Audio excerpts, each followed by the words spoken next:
For every dollar of health insurance premium that UnitedHealth Group collects, roughly 83 cents goes right back out the door to pay medical claims. That ratio, the medical loss ratio, or MLR, is the most important number in the managed care business. Not revenue, not earnings per share. The MLR. Because when it creeps toward 87, as it did in Q4 of 2025, the largest health insurer in the United States earns almost nothing on $113 billion of revenue. And when it falls back to 83, as it did in Q1 of 2026, the same company earns $7.23 per share. And on April 21, 2026, UnitedHealth Group reported that the MLR had indeed come down significantly, EPS of $7.23 versus the $6.58 estimate, revenue of $111.7 billion versus $109.4 billion expected. The stock surged 9.56% on the day, and that, in a sense, is the entire story of this quarter. I'm Hudson Thomas. I'm Lana Chen, and this is Charged Alpha, the S&P 500 Stock Encyclopedia. UNH is the ticker. Let's dig in. Section 2, Company Overview. Let me set the stage on UnitedHealth Group, because it is genuinely one of the most complex and consequential companies in America. Start with scale. UnitedHealth Group is the largest healthcare company in the United States by revenue, over $449 billion on a trailing 12-month basis. It covers more than 50 million Americans through insurance plans. Roughly 1 in every 5 people in this country has some form of coverage managed by UnitedHealth. The company was incorporated in 1977 and is headquartered in Eden Prairie, Minnesota, just outside Minneapolis. About 400,000 employees globally. But what makes UNH structurally different from a pure health insurer is Optum. Walk me through the two-engine model. So the company essentially runs 2 parallel businesses. The first is UnitedHealthcare, the insurance segment. This is the traditional managed care operation. Employers buy health plans, governments buy Medicaid and Medicare Advantage plans, and UnitedHealthcare collects the premiums, pays the claims, and keeps the difference. The profitability of this segment lives and dies with the medical loss ratio. And the second engine? Optum. And this is where it gets interesting. Optum is a health services platform with 3 sub-businesses. Optum Health is the care delivery arm, 90,000 affiliated physicians, 2,200 ambulatory surgery centers and care clinics. Optum Insight is the health information technology and analytics business, managing over 300 million patient records and selling data products to hospital systems, payers, and governments. And Optum Rx is the pharmacy benefit manager, one of the 3 largest PBMs in the U.S., serving more than 80 million members. So Optum is essentially the picks and shovels business for the entire healthcare industry. Exactly. And Optum's revenue grew 8% year over year in Q1 2026, independent of the insurance segment's MLR. That is the structural insulation that makes UNH different from Humana or Elevance. When the insurance math gets difficult, Optum keeps growing. What's the moat here? 3 pillars. First, scale creates negotiating leverage. When you cover 50 million people, you dictate terms to hospital networks and drug manufacturers in ways that a smaller plan cannot. Second, vertical integration creates switching costs. Once a hospital system is plugged into Optum Insight's analytics platform, migrating away means rebuilding years of claims data infrastructure. And third, data network effects. Every claim processed, every lab result, every pharmacy fill feeds back into Optum's predictive models, improving underwriting precision for UnitedHealthcare and clinical decision support for Optum Health's physicians. The 3 businesses make each other smarter. Section 3, CEO Background. At the helm is Stephen Hemsley. Tell me about him. Stephen Hemsley is one of the most consequential figures in the history of American managed care. He joined UnitedHealth Group in 1997, became CEO in 1999, and served in that role until 2017, 18 years, during which the company grew from roughly $25 billion in revenue to over $200 billion. Under Hemsley, the Optum platform was built from scratch. He retired as executive chairman in 2019. And then December 2024 happened. Brian Thompson. Brian Thompson, who had been CEO since 2021, was killed outside a New York hotel in December 2024 in a shocking act of violence. Hemsley came out of retirement and returned as CEO in early 2025. Q1 to 2026 is his first full quarter as the leader of a company he built. What is the market saying about his return? The 9.56% stock move on earnings day is the market's answer.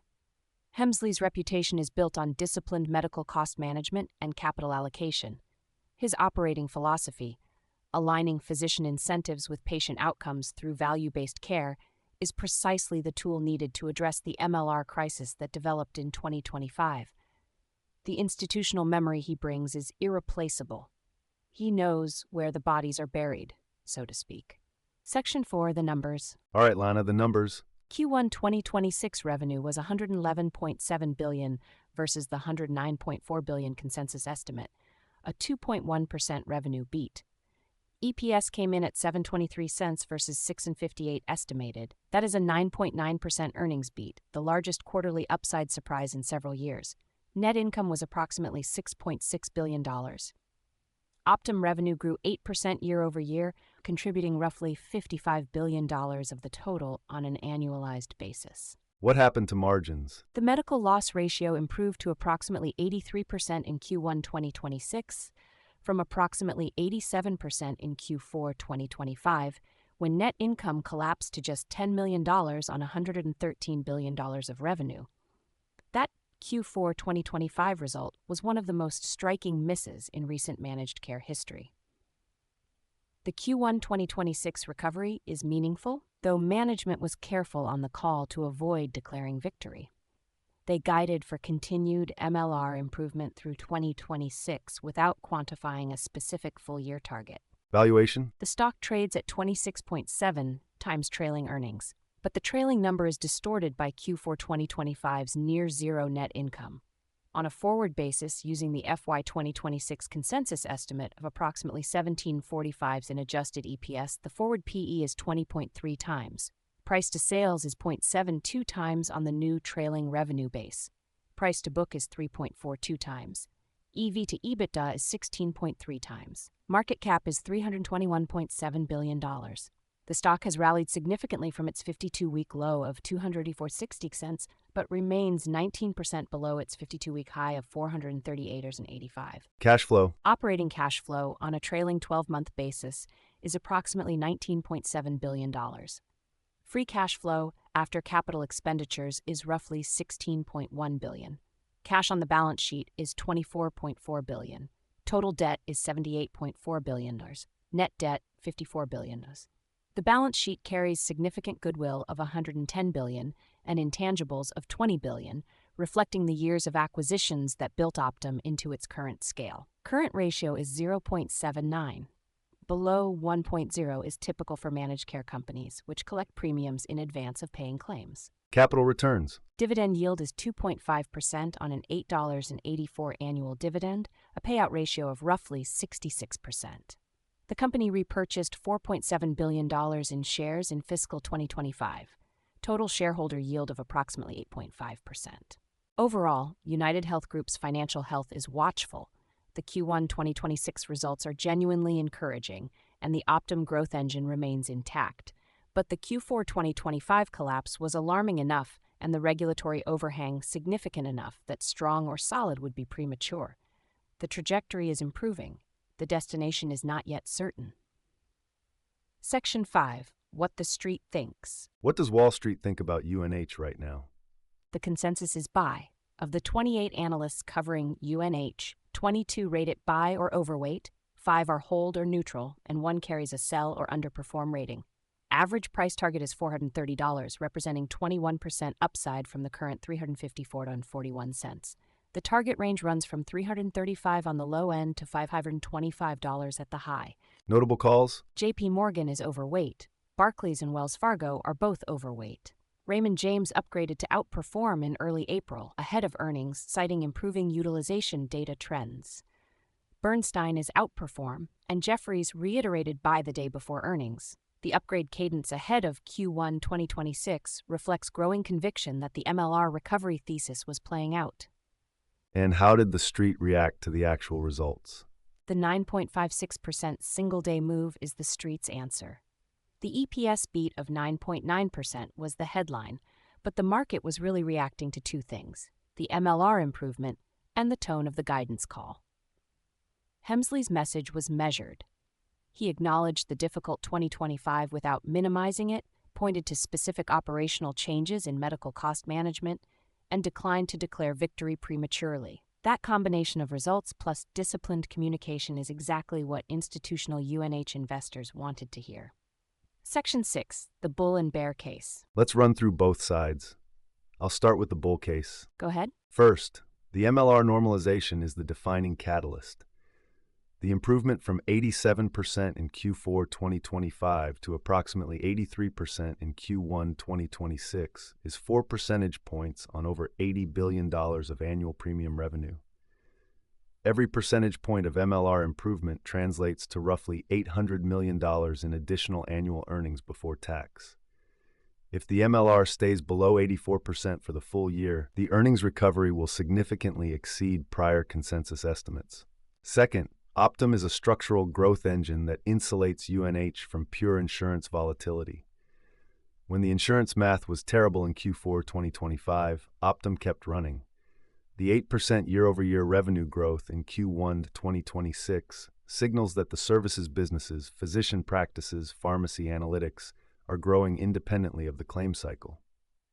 Third, the valuation is historically cheap. At 20 times forward earnings and 0.72 times revenue, UNH has not traded at this kind of discount to its historical average in over a decade. If the MLR recovery is real, you have earnings growing alongside a multiple re-rating. That combination can be powerful. Fourth, Hemsley's return brings the architect of this model back to the controls. His first tenure produced 18 years of compounding double-digit EPS growth. Institutional investors are effectively buying that track record at a discount. And fifth, the dividend and buyback program provide downside support. A 2.5% yield and $4.7 billion in annual repurchases at these prices create a floor that a pure growth company at 30 or 40 times earnings does not have. All right, the bear case. Let's hear it. First, the DOJ antitrust investigation into Optum's vertical integration is the single largest structural risk. Owning the insurer and the physicians creates inherent conflicts. Does UnitedHealthcare steer members to Optum-employed doctors because it is cheaper or because it is better? Federal regulators are asking that question seriously. A forced divestiture of Optum Health's care delivery assets would destroy the integrated model that drives the premium valuation. Second, Medicare Advantage rate uncertainty. CMS controls the annual rates paid to MA plans, and any adverse 2027 rate announcement could compress margins in UnitedHealthcare's fastest-growing segment.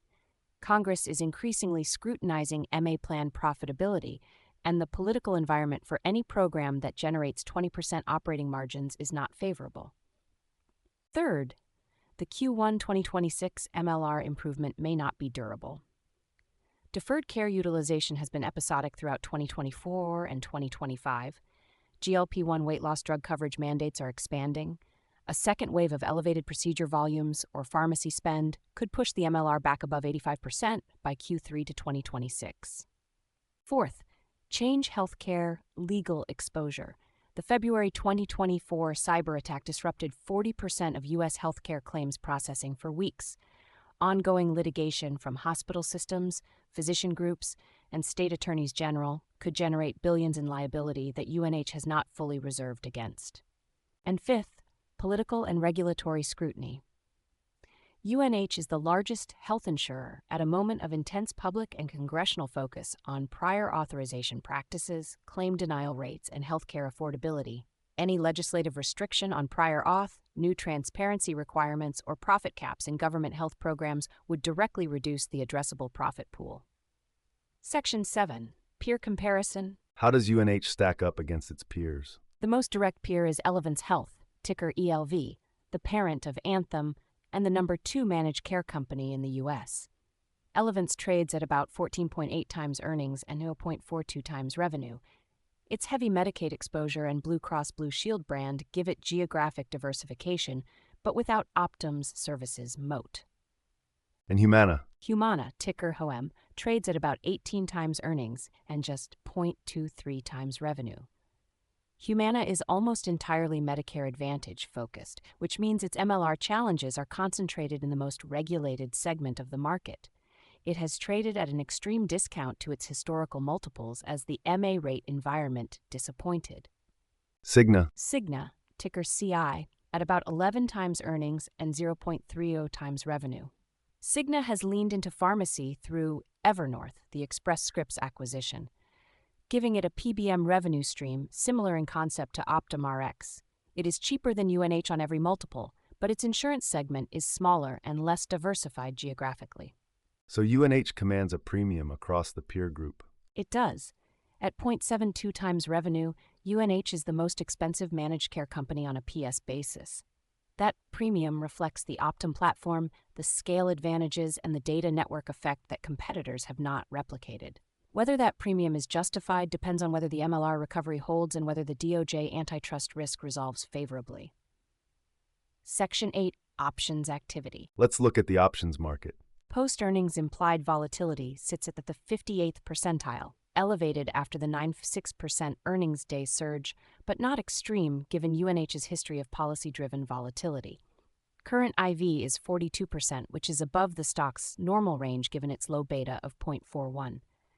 Put-call ratio is 0.75, slightly elevated, reflecting residual hedging against DOJ antitrust news flow and Medicare Advantage rate uncertainty. Where is open interest concentrated? The highest open interest is in the $330 put strike, institutional downside hedging, at a level that represents approximately 7% below current prices, and the $380 call strike, which is the next technical resistance level following today's breakout through 360s. The $380 level coincides with where the stock traded before the Q4 2025 earnings collapse, so options traders are essentially pricing a test of that prior support turned resistance. As always, open interest reflects hedging alongside directional positioning. Section 9, Insider Activity. Any insider activity worth noting? Routine selling. 6 sell transactions over the past 6 months, 0 purchases, approximately 48,000 net shares sold across senior management on 10b5-1 plans. The absence of insider buying is notable given the stock is still 19% below its 52-week high. One might expect insiders to add at these levels. But CEO Hemsley's return from retirement means his compensation structure is still being established, and the company has historically used corporate buybacks rather than insider purchases as its primary signal of confidence in the share price. Section 10, Risks and Watch Points. Key risks and watch points for UNH investors. 4 to monitor closely.